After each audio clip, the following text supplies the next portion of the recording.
Ever since the sudden death of Justice Antonin Scalia, there's been a tug-of-war here in Washington to determine the future of the Supreme Court. President Obama has already appointed 2 justices to the highest court who opposed our constitutional right to own firearms for self-defense. So can we really expect anything different with this third choice, Judge Merrick Garland? Garland's record as a federal appeals court judge shows he is not a supporter of the Second Amendment. As former Attorney General Edwin Meese told me, we are facing, quote, a constitutional crisis. And he agrees that the American people, not Obama, should play a role in filling the vacancy left by Justice Scalia. Take a look.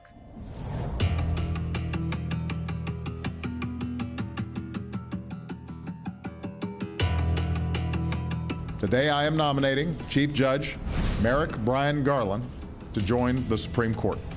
Probably no president in modern history has trashed the Constitution by executive actions as this president. And so to allow Obama in his last year in office to put another judge on the court, in other words, to pack the court with people who don't believe in the Constitution and who would not follow the Constitution, I think would be wrong for the Constitution and wrong for the country. Both of his previous nominees swore to uphold the Constitution and said they would when they were confirmed. They did that before the Senate committee. The task of a judge is not to make law. It is to apply the law. Fidelity to the law. The Supreme Court, of course, has the responsibility of ensuring that our government never oversteps its proper bounds or violates the rights of individuals that have defined this nation since its founding. And I think that's what judges are supposed to do. Make sure that they're faithful to the Constitution, faithful to the law, and not on some extraneous factor like politics. And yet, as soon as they took the bench, they fell right into this block of justices who vote against the Constitution. So I think any nominee of this president, they would probably fall right into the same type of violations of the Constitution. Particularly decisions on matters like the Second Amendment, the ability of people to own and bear arms.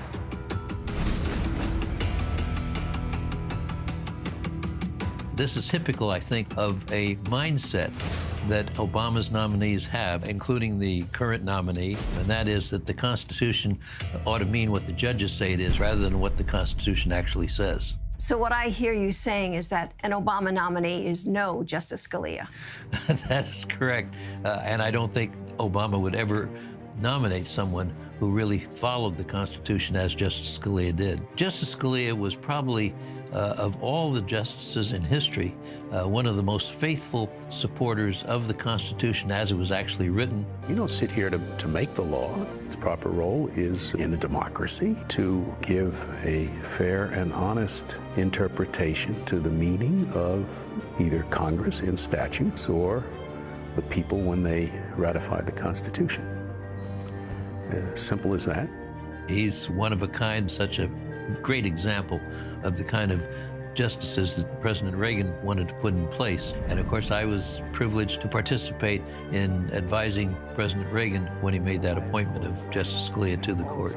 He really is a rare breed. When it came to the Second Amendment, there were no questions. He supported it, he was a hunter, and he believed in the right. Well, he believed in the right, but it wasn't just because that was his personal preference. He believed in it because that's what the Constitution said. And so this particular appointment means that it could turn a majority of the court over to people who don't believe in a fundamental and faithful interpretation of the Constitution. So are we talking about cases like Heller, McDonald, Citizens United, those cases being overturned? It's entirely possible that that could take place. The next nominee will be a decider, if you will, and that, of course, could mean a major change in the laws of the land. And the danger in that, we're talking about years of having an impact. Absolutely. This nation has gone through a period of the last 50 years, unlike the earlier days in the Constitution, where some justices have tried to go beyond what the Constitution says, or in many cases are opposed to what the Constitution actually says. Those are the kinds of things that divide a country. That's what really is involved with this nomination. I have fulfilled my constitutional duty. Now it's time for the Senate to do theirs.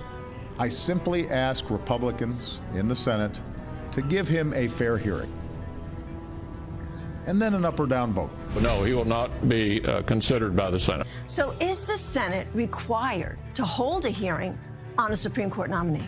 No, there's nothing in the Constitution that requires them to hold a hearing. All it requires is that they determine whether or not they will give their advice and consent on a particular nominee. And that's in essence what the Senate is doing. The Senate will continue to observe the Biden rule, underlining that what we're talking about is a principle and not a person. Once the political season is underway, and it is, action on a Supreme Court nomination must be put off until after the November election is completed. So what's changed? The only thing that's changed is who the president is. They said that when it was George W. Bush who was president. Your group put out a memo supporting the Senate. The Conservative Action Project felt it was important to put this out so that the public would understand, to allow this idea of anti-constitutionalism to be perpetuated for a quarter of a century or more to come with the confirmation of a nominee made by this president. It's a threat to carrying out the vision of the founders. Of the many powers and responsibilities that the Constitution vests in the presidency, few are more consequential than appointing a Supreme Court justice, particularly one to succeed Justice Scalia. Certainly the most long-standing action that a president takes, for the most part, is who he or she appoints to have a lifetime term on the Supreme Court of the United States. And in the case of the past experience with this president, it has not been good, and therefore I think the Senate is very properly saying, let's let the people decide who the next president will be, and that's plenty of time then to put someone on the court. Of course, the American people should have a say in the court's direction. So let's give them a voice in this momentous decision. I think that the election of 2016 is probably one of the most important elections, certainly in my lifetime. It was very important for Ronald Reagan to be elected to change the disastrous course that we were on in 1980. But it is perhaps even more serious now in terms of the interpretation of the Constitution because of the divided court that we're facing at the present time. If Hillary Clinton becomes president, what would life look like in this country? If Hillary Clinton was elected, we would simply be having Obama's third term, because she has been lockstep with him in terms of our national security, in terms of our economy, in terms of the rights of citizens being protected, and I think it would be a real tragedy for this nation if that happened. What do you say to those people who say, you know what, I'm thinking about sitting out this election?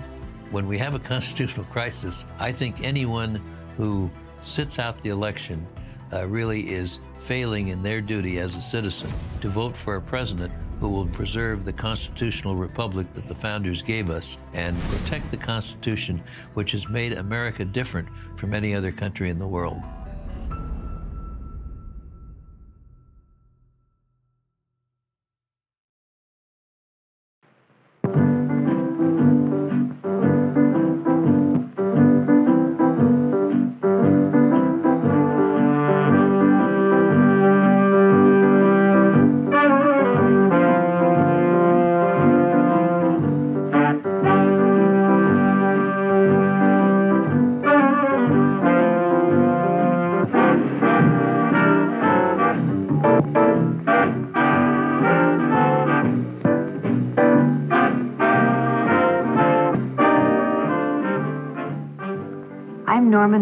Policewoman attached to the juvenile division.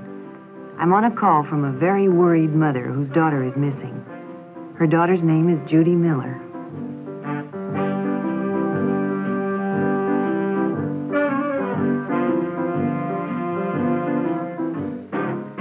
Judy enjoyed babysitting, but there weren't enough jobs among the people she knew, so she decided to advertise at the supermarket for extra work.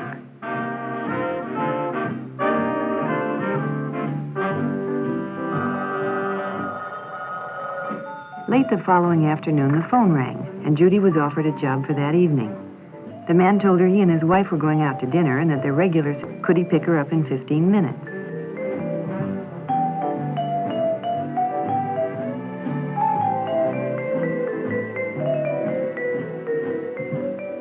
Judy's mother hadn't returned when it was time to go, so she left a message by the telephone.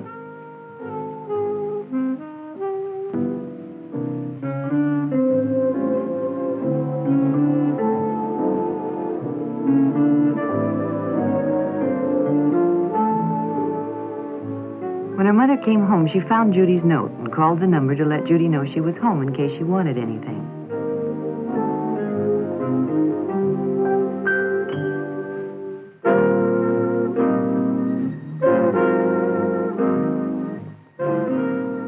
A woman answered, but she didn't know anything about Judy and told Mrs. Miller she must have the wrong number.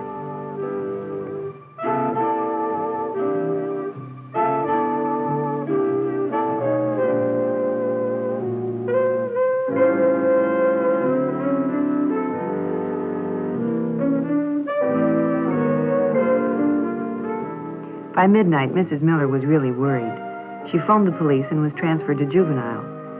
I took the necessary information and assured her we'd do everything we could. She'd have to try to be patient and wait. The waiting lasted almost a week. Then the report came in. Judy's body had been found on a lonely desert road. The most difficult part of my job is bringing bad news to parents. You can never find the right words to tell a mother her daughter has been murdered. Judy hadn't done anything wrong. She'd only been careless. Careless about whom she'd trusted. In itself, there'd been nothing wrong about advertising for a job, but it led her to trusting a person she knew nothing about. A mentally sick person who used her innocent ad as an introduction to his act of violence.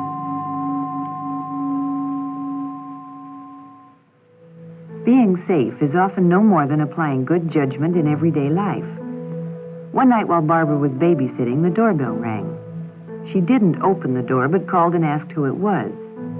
A stranger said his car had broken down and could he use the phone. Barbara was very polite, but she told him she was babysitting and expecting a call from her parents. However, she was sure the next-door neighbors were home and perhaps he could use their phone. The stranger thanked her and left. Now, Barbara had been polite and helpful, but she hadn't taken any chances. And when her father called, she was safe.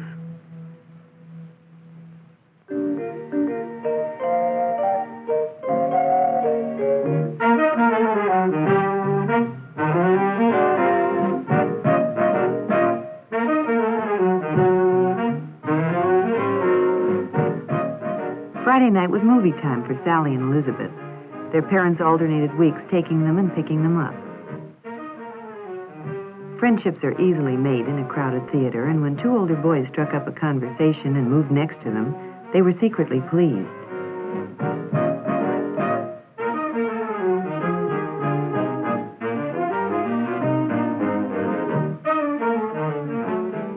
At intermission, Sally found it flattering to have her friends see her in the company of older boys, and when they asked if they could take the girls home, she was all for it. She asked Elizabeth to call her folks and tell them that they could ride with a friend's parents. Elizabeth was tempted, but decided it wouldn't be right, and Sally was disappointed.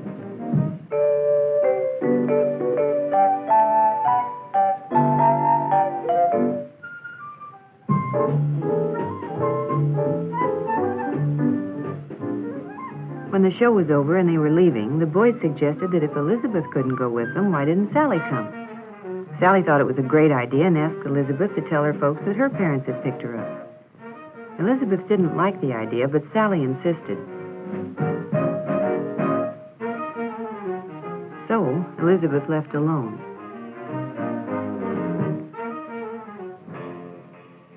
Not any of the boys she went with had a car, so it was fun riding with the older fellows. But when they drove right past her house, she became concerned.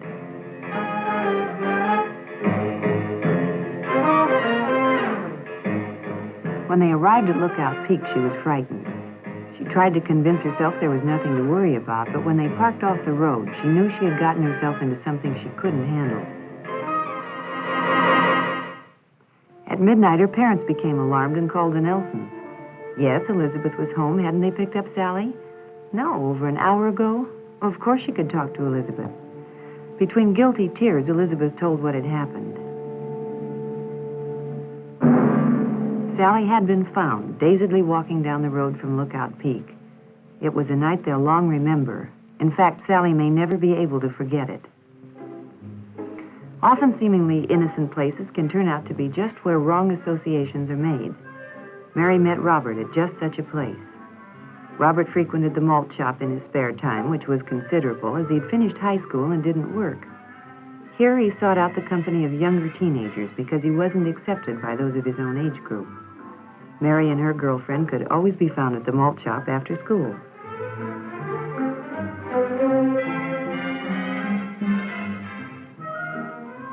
Mary had seen Robert before and thought he was very good looking, so she was naturally flattered when he singled her out and struck up a friendly conversation.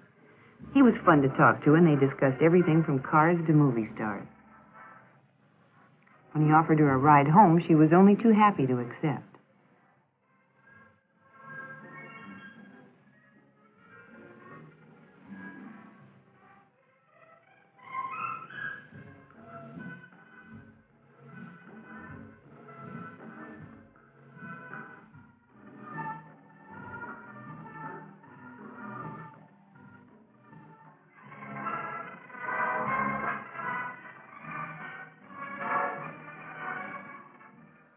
They drove around for a while and talked.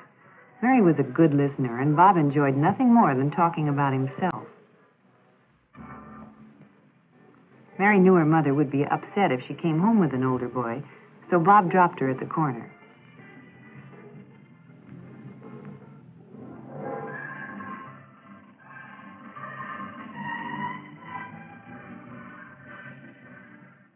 After that, they saw a good deal of each other. At first, Bob was willing to see her at the malt shop, but as time went on, he became jealous of her friends and insisted on their spending more time alone.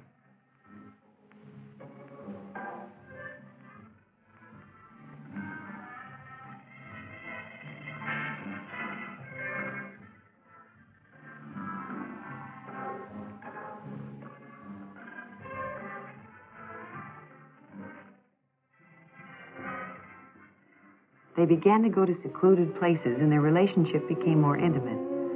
Mary knew things were getting out of hand because Bob became more and more demanding, but not wishing to lose his friendship or the prestige she enjoyed from her friends for having an older boyfriend, she complied with his desire.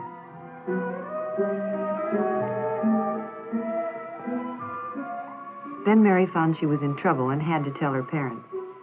But now it was too late for advice, and Mary had to be taken out of school and placed under the guidance of juvenile authorities.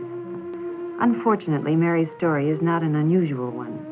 Too many young girls are flattered by the attention of older boys and don't realize until too late that these boys, who cannot compete in their own age group, are often not well adjusted and will demand too much in a relationship with a younger girl. You see, it's often the things that are done without thinking that get young people into trouble. Trying to move too quickly into a world of grown-ups with a young person's faith often cause heartache and disaster.